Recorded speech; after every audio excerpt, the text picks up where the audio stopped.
Hello, my brothers and sisters. This is Stephan, and I'm happy to bring you a lesson from the Word. In these recently turbulent times that I would mostly describe as inconvenient, I'd like to direct your attention to a question that has been on my mind and I'm sure has been on yours. What have you given up? Have you had to give up your job? Your school? Many that I know have suffered a drastic change to both, if not the loss thereof. Have you had to give up social events and spending time with some of your dear friends? Indeed, these are inconvenient times. While these have been given up for the sake of quelling an outbreak, to believers, giving up those things which we cherish should not be a far-flung concept. Let's observe Jesus' words in Luke 14, verses 25 through 33. I'll be reading the NASB version. Now, large crowds were going along with him, and he turned and said to them, If anyone comes to me and does not hate his own father and mother and wife and children and brothers and sisters, yes, even his own life, he cannot be my disciple. Whoever does not carry his own cross and come after me cannot be my disciple. For which of you, when he wants to build a tower, does not first sit down and calculate the cost to see if he has enough to complete it? Otherwise, when he has laid down a foundation and is not able to finish, all who observe it begin to ridicule him, saying, This man began to build and was not able to finish. Or what king, when he sets out to meet another king in battle, will not first sit down and consider whether he is strong enough with 10,000 men to encounter the one coming against him with 20,000?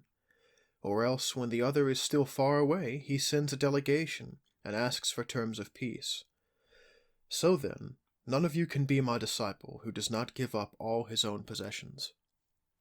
These words hold several key truths that we should know as followers or disciples of Christ. The first is this, along the lines of rearranging our priorities in verses 26 through 27. Jesus, in this passage, unashamedly states that anyone seeking to be his disciple must renounce all that they have and despise all of their relations and even themselves in comparison to him. To follow Jesus, he must become our most important relationship.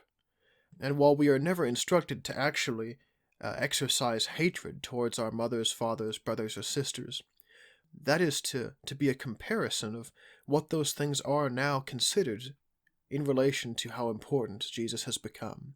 There's a great deal of importance in rearranging our priorities to follow Jesus. The second is this, counting the cost, in verses 28 and 31. This idea of counting the cost, has become one of the most impactful ideas in my pursuit of missionary work. To follow Jesus, we should not be surprised at the priority that he has to occupy. Rather, like the builder seeking to build a tower, we should understand the price that is required to follow Jesus. And why is it so important to consider the cost of following Jesus and what it must require of us? Well, that's simple. Because considering the cost, must inescapably bring us to one of two conclusions. Either Jesus is worth it, or he isn't.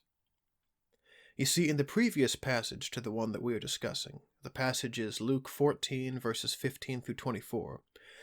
In that passage, Jesus told a parable about guests invited to a banquet. All of them backed out and made what would have been considered perfectly reasonable excuses, but all of their excuses boiled down to the idea that they had something better to do. As a result, none of the original guests made it into the banquet. Instead, the ones who ended up in the banquet were those who were invited on the spot at the last minute and ended up dropping whatever they had been doing in order to attend. They considered it of the greatest importance and worth. This brings me to the close of this lesson. Considering the cost of following Jesus makes us acknowledge his value to us. Are you willing to place Jesus as the most important relationship in your life? What is worth giving up for the sake of following him? Think about what small luxuries we have had to relinquish these last few weeks. Luxuries like eating out, going to concerts and sporting events. And now think about the big ones. Jobs, visiting family, seeing friends, and even attending church. Temporarily, we have had to relinquish these things, but in following Jesus, we declare that He is of the utmost value, and Jesus hasn't gone away.